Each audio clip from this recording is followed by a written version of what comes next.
Our next speaker is the director of Israel 365 and serves as the publisher of the Israel Bible and Breaking Israel News, providing latest international headlines from a biblical perspective.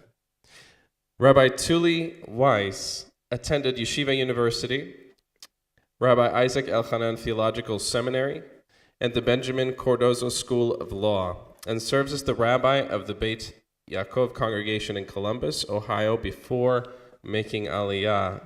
And we so appreciate the organizations that he runs and leads that are so passionate about this topic that we're all convened together today. So will you all please join me in giving a warm welcome to Rabbi Tuly Weisz.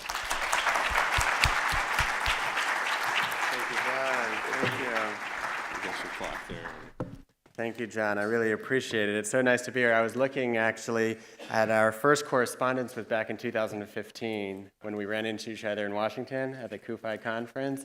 So it's really amazing to see after a few years how much you have built this Temple Mount awareness and with your family.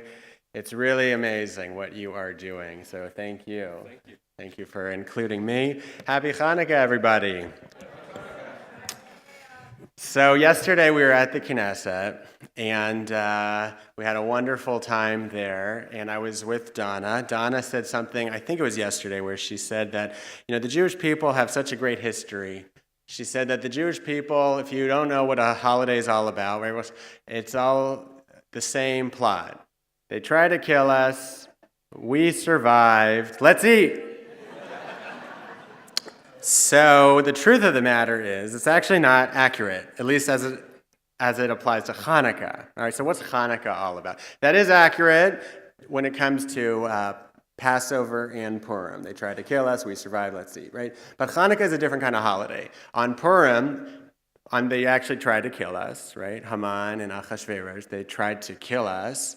And there was a decree against all of the Jewish people. We survived, and then we celebrate with a great feast, and we even drink wine, and that's what Purim is all about. Hanukkah, they didn't try to kill us. Antiochus and the Greeks, they weren't trying to kill us. What we say in our prayers, they tried v'timu kol hashmanim. They tried to defile our faith. So Purim was a threat, a physical threat against the Jewish people. It was a physical persecution. And what Hanukkah commemorates is a theological persecution against the Jewish people.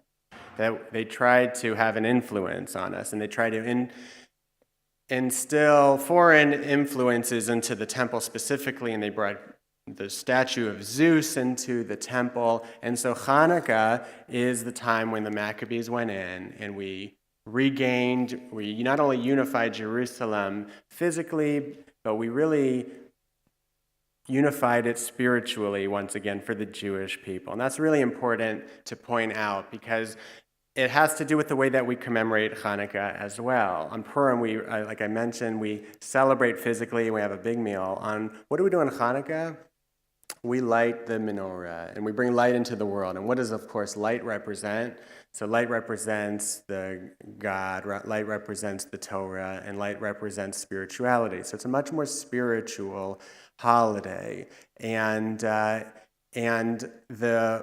battle that the Maccabees fought was a battle that the Jewish people have been fighting throughout our history, a theological persecution against the Jewish people.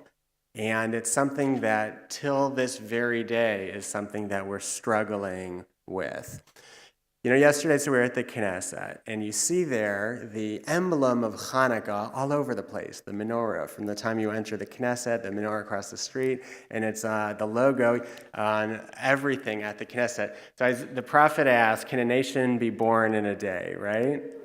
So what's interesting is that a nation was born in a day, but then that nation needed a government, and that government needed some graphic designers to design a logo, right? The prophets forgot, can a nation be born in a day? What about a logo? Can a logo be born in a day?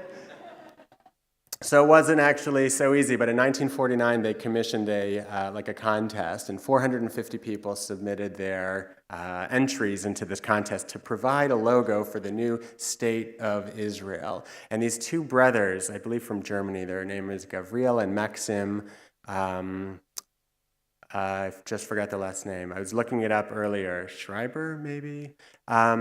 Their design won. They, of course, chose the menorah to be the symbol of the new state of Israel.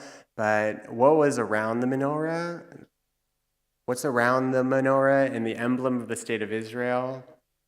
The olive branches. And so these two brothers, so in their essay to accompany their logo, they explain that the menorah is the sign of the Jewish people for thousands of years, since the time of the temple. And what about the olive branches? It's the sign of the Jewish people's eternal hope for peace. That's what they wrote.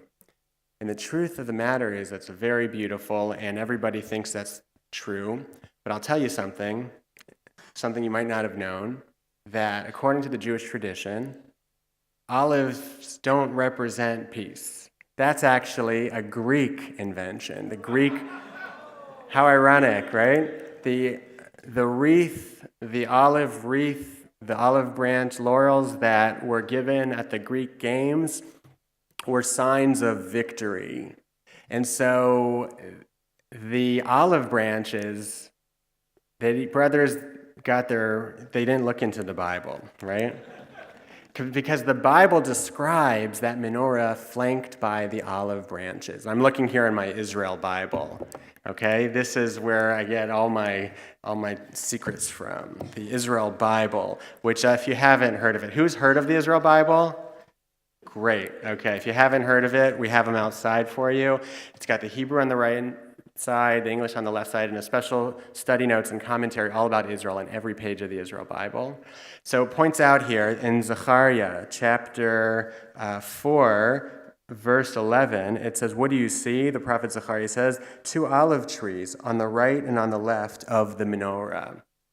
So it doesn't go back to the Greeks, it goes back to the Hebrew prophets. And the Jewish explanation of these two olive trees are from another verse in Isaiah. Isaiah chapter 60, verse 1 is talking about the real true source of illumination in the whole world. It says, "Arise, shine, for your light has dawned. The presence of God has shone upon you. Behold, darkness shall cover the earth, and thick clouds over the people, but upon you Hashem will shine, and his presence will be seen over you. Nations will walk by your light. V'halchu goyim le'oreich. The goyim, the Gentiles, will walk by your light, by your shining radiance." What's the shining radiance that the Jewish people have?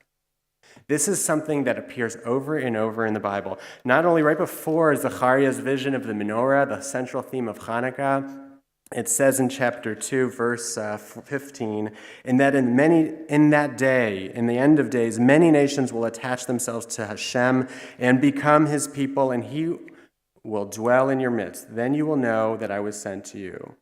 That's the idea here of Hanukkah. That's the idea of the state of Israel, to provide illumination, to provide light, to provide the Torah, and in partnership with the nations of the world, in partnership with the Gentiles, who are now going to say that what the Greeks tried to do, the theological persecution, those days are over. We're not going to be your friends in order to have an influence on you. We are going to come towards the Jewish people, and with no strings attached, we are going to support your efforts in Israel, and specifically when it comes to the Temple Mount, what you are doing is so important because what you're doing reverses the entire holiday of Hanukkah. If the Gentiles at the time were like you, there would have been no need for the holiday of Hanukkah, because when the Greeks tried to defile and they prevented us from studying the Torah, you are saying, teach us the Torah. Teach us what the Torah is saying, and teach us what the Temple Mount is all about. So thank you for organizing this conference on Hanukkah to understand why the Temple Mount is the focal point of the Jewish experience throughout our history, and especially the focal point of the holiday of Hanukkah. And thank you for really helping us fulfill this special holiday in the most meaningful way possible.